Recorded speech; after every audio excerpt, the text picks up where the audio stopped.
Estlin, whose face has been a mystery to RamMohun scholars, was also the physician who attended on him during his last illness. At the time of RamMohun's visit, Bristol was a hub of the triangular slave trade between the United States, Europe and Africa, and Estlin, now sadly forgotten in his native England, was also a prominent anti-slavery activist. Wrote the fugitive American slave-turned-author William Wells Brown, "I'd also met and become acquainted with John Bishop Estlin, Esquire of Bristol, and his kind-hearted and accomplished daughter.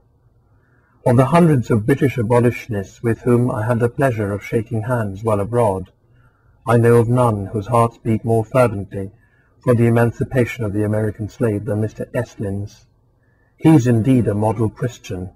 His house, his heart, and his purse were always open to the needy, without any regard to sect, colour, or country. Now that the broad Atlantic lies between us, and in all probability we shall never again meet on earth, it is with heartfelt gratitude and pleasure that I make this mention of him."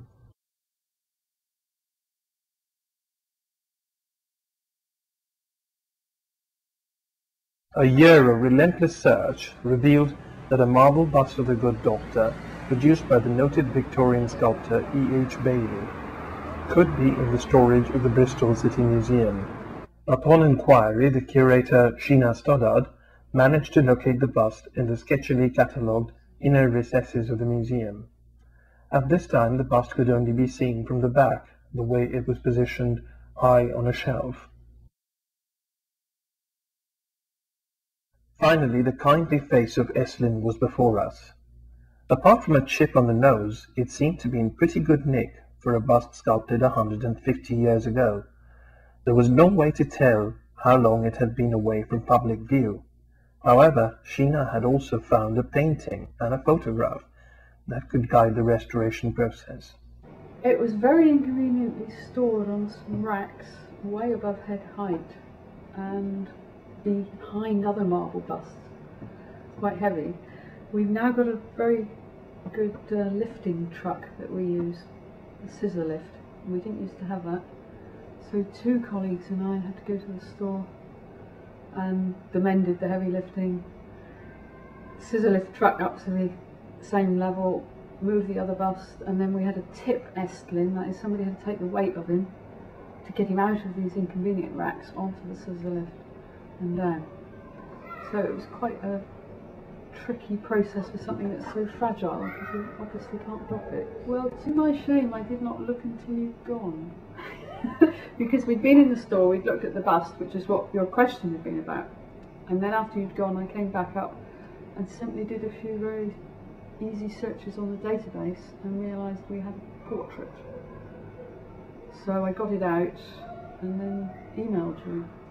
What it is a stipple engraving, so we're presuming it's done in the 1820s or maybe 1830, and it's copied after a drawing by Nathan Cooper Branwhite, who was a prominent portraitist in this city at the time.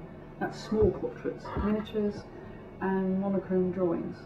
And I suspect the original, which we don't have, was a monochrome drawing of Estlin. And then somebody else would have done the stipple engraving. And today itself you also found a photograph of him peering into a microscope. Yes, because not everything is on our computer yet. We've got very limited resources here, and we've got about 20,000 objects to go on. So we still rely on old card indexes. And it was in there, quite simply. And it was in a box of portraits marked E, including Estlin. But it's a very early photograph. Collar type or something, I think.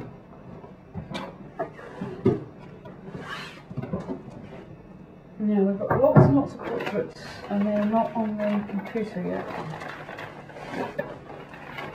because I can't persuade anybody to do them.